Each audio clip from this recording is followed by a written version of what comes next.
Today, speaking to the Economic Club of Pittsburgh, Vice President Harris invoked the words of the most successful candidate for president in history, the only candidate who, before term limits, was elected President of the United States 4 consecutive times.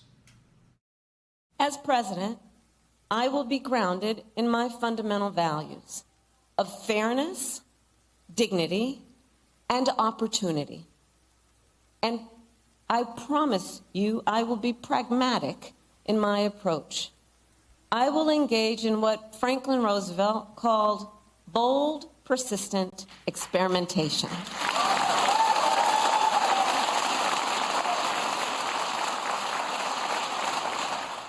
Bold, persistent experimentation.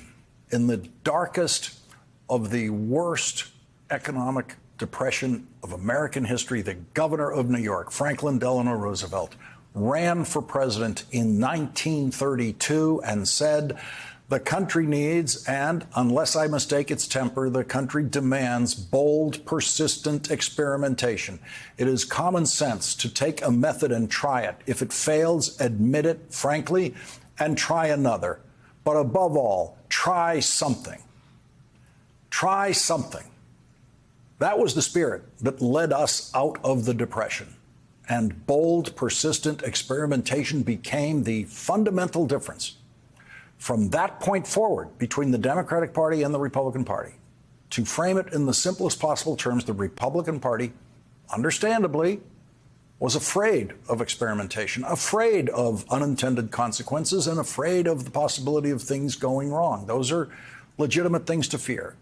They thought the safer course was to simply be more conservative. Being conservative in the face of risk is an understandable approach. We all do it in some things, or we should, like in personal finance and driving, for example.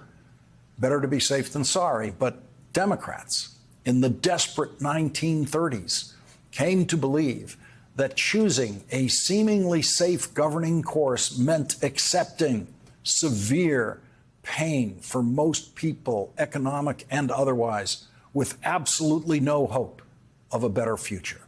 And so Franklin Roosevelt and the Democrats began taking risks and began experimenting. And some of those experiments failed and were abandoned, and Republicans attacked them for those failed experiments. But more of those experiments succeeded.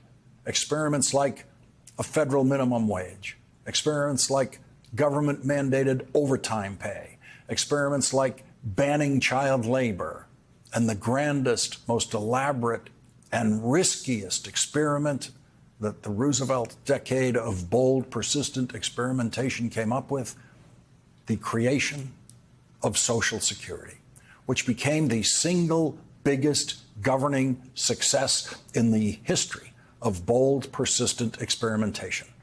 At first, Republicans opposed Social Security, following their conservative impulses. But when it quickly became the government's most successful and popular program, the Republicans stopped publicly attacking it, and the country came to take it for granted almost immediately. So much so that Social Security was not even an issue.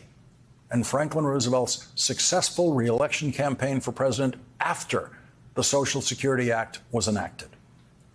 Vice President Harris went to the important Electoral College state of Pennsylvania today to talk about economic policy, because one of the things that voters get very wrong in polls is the majority belief that Donald Trump's ideas about the economy are better than Kamala Harris's ideas. The vice president is able to talk about economic life in America in a way that Donald Trump never can, a way that understands and has lived through the stress of family budgeting. I understand the pressures of making ends meet. I grew up in a middle-class family, and while we were more fortunate than many, I still remember my mother sitting at that yellow Formica table, late at night, cup of tea in hand, with a pile of bills in front of her, just trying to make sure that she paid them off by the end of the month. Like so many Americans, just trying to make it all work. Every day, millions of Americans are sitting around their own kitchen tables and facing their own financial pressures. Because over the past several decades, our economy has grown better and better for those at the very top, and increasingly difficult for those trying to attain, build, and hold on to a middle-class life. In many ways, this is what this election is all about. The American people face a choice between two fundamentally very different paths for our economy. I intend to chart a new way forward and grow America's middle class. Donald Trump intends to take America backward to the failed policies of the past. He has no intention to grow our middle class. He's only interested in making life better for himself and people like himself, the wealthiest of Americans. You can see it spelled out in his economic agenda, an agenda that gives trillions of dollars in tax cuts to billionaires and the biggest corporations, while raising taxes on the middle class by almost $4,000 a year, slashing overtime pay, throwing tens of millions of Americans off of health care, and cutting Social Security and Medicare. In sum, his agenda would weaken the economy and hurt working people and the middle class. You see, for Donald Trump, our economy works best if it works for those who own the big skyscrapers, not those who actually build them, not those who wire them, not those who mop the floors.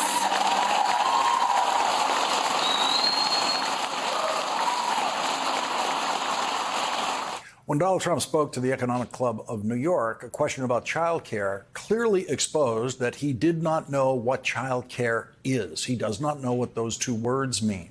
Today, the vice president talked about child care and elder care in a way that no one in the Trump family ever could. We'll also cut the cost of child care and elder care. And finally, give all working people access to paid leave, which will help everyone caring for children, caring for aging parents, and that sandwich generation, which is caring for both.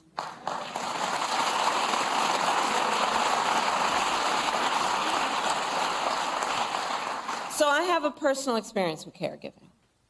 I remember being there for my mother when she was diagnosed with cancer, cooking meals for her, taking her to her appointments, just trying to make her comfortable, figuring out which clothes were soft enough that they wouldn't irritate her, and telling her stories to try and make her laugh. I know caregiving is about dignity. It really is. And when we lower the cost and ease the burdens people face, we will not only make it then easier for them to meet their obligations as caregivers, we will also make it more possible for them to go to work and pursue their economic aspirations. And when that happens, our economy as a whole grows stronger. Why have we never heard from Donald Trump what he did for his mother or his father in the final days of their lives? I think we know the answer, and I think we know what he did. Nothing. Donald Trump has no idea how child care and elder care affects people's ability, as the vice president put it, to pursue their economic aspirations. Vice President Harris talked about the future of the economy today, using language that is not in Donald Trump's vocabulary or even his teleprompter's vocabulary. I will recommit the nation to global leadership in the sectors that will define the next century.